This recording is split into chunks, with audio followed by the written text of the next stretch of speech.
Hello viewers, গায়ের জামা cutting কিভাবে করা হয় সেটা দেখাচ্ছি। টেবিলের উপরে কাপড়টা নেবেন, নেওয়ার পর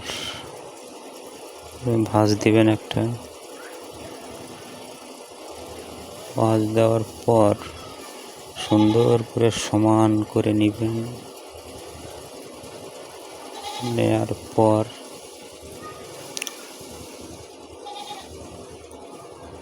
গলাটায়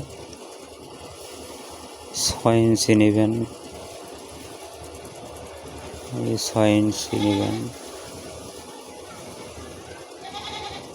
আবার এদিক দিয়ে মহড়াটা 6 ইঞ্চি নেবেন। এদিক দিয়ে একটা দাড়ি দিবেন। তারপর বডিতে নেবেন 20 বা যার যেটা লাগে সেটা নেবেন। তারপর ঝোলের মাপটা নেবেন।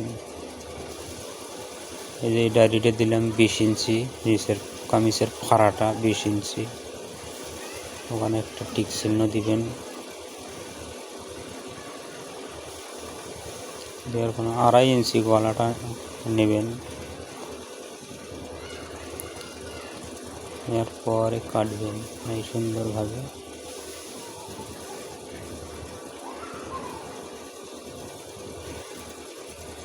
কাটিং হচ্ছে, মহড়াটা কাটলাম,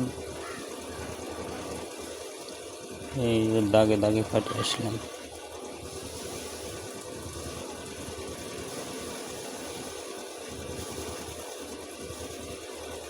এই কাটিং হয়ে গেল।